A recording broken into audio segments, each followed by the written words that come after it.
Good afternoon students. Last class நம்ம என்ன தி gift of feedback பார்த்தோம்.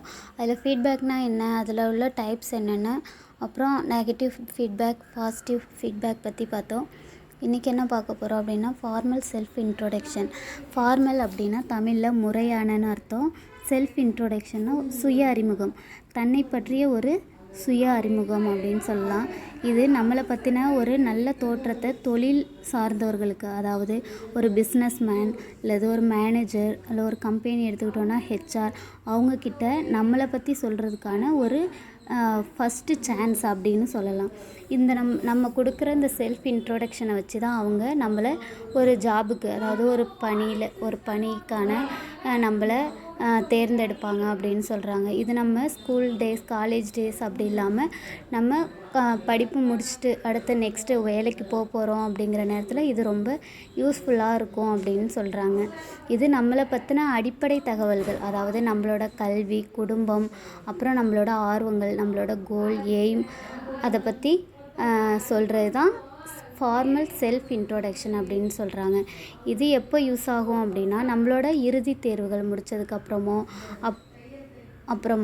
அப்படி இல்லைன்னா நம்ம ஒரு கோல் வச்சுருப்போம், நம்ம இந்த ஜாபுக்கு தான் போகணும், இந்த மாதிரி ஆகணும் அப்படின்னு நம்ம ஒரு கோல் வச்சுருப்போம் இல்லைங்களா. அதுக்காக நாமளே ஒரு செதுக்கிக்கலாம். அதுக்காக கூட இது யூஸ் ஆகும் அப்படின்னு சொல்கிறாங்க.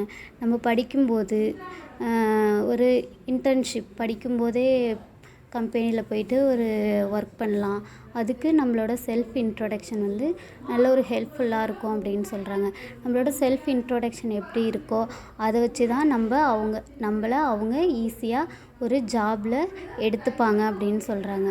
ஒரு நல்ல சுய அறிமுகம் எப்படி இருக்கும் அப்படின்னா நம்மளோட தோற்றத்தை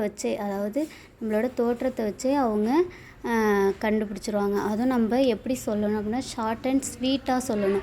கொஞ்ச நேரத்துலையே நம்மளால் முடிஞ்ச அளவுக்கு எல்லா விஷயத்தையும் சொல்லிடணும் அப்படின்னு சொல்கிறாங்க. நெக்ஸ்ட்டு பாருங்கள், and elevator pitch is a quick summary of yourself. ஒரு எலிவேட்டர்னால் நமக்கு தெரியும், லிஃப்ட்டு, ட்ரெஸ் கடையிலலாம் பார்த்துருப்போம் இல்லைங்களா, லிஃப்ட்டு அது எவ்வளோ ஸ்பீடில் போகும், ஒரு 30 செகண்ட்ஸில் போயிட்டு கீழே வந்துடுது இல்லையா. அதை மாதிரி நம்ம அந்த 30 செகண்ட்ஸில் நம்மளை பற்றின ஒரு இன்ஃபர்மேஷனை கொடுக்கணும் அப்படின்னு சொல்கிறாங்க. அது எப்படி இருக்கணும், ஸ்மார்ட்டாக இருக்கும் அப்படின்னு சொல்கிறாங்க. நம்ம ஒரு இன்டர்வியூக்கு போகிறோம் அப்படின்னா சடனாக ஒரு ப்ரிப்பரேஷன் பண்ண முடியாது இல்லைங்களா. அதுக்காக இது பாருங்கள், லிங்க்டு இன், அது நம்மளை பற்றி நாமளே ஒரு ஷார்ட் நோட்ஸ் மாதிரி, சம்மரி மாதிரி எழுதி வச்சுக்கிறது. இது நம்ம ஏதோ ஒரு இன்டர்வியூ போகும்போது சடனாக நமக்கு ஃபோன் வருது, இல்லை ஆன்லைன் இன்டர்வியூ, அந்த மாதிரி நேரத்தில் நம்மளை பற்றின ஒரு செல்ஃப் இன்ட்ரோடக்ஷனை கொடுக்க இது உதவும் அப்படின்னு சொல்கிறாங்க.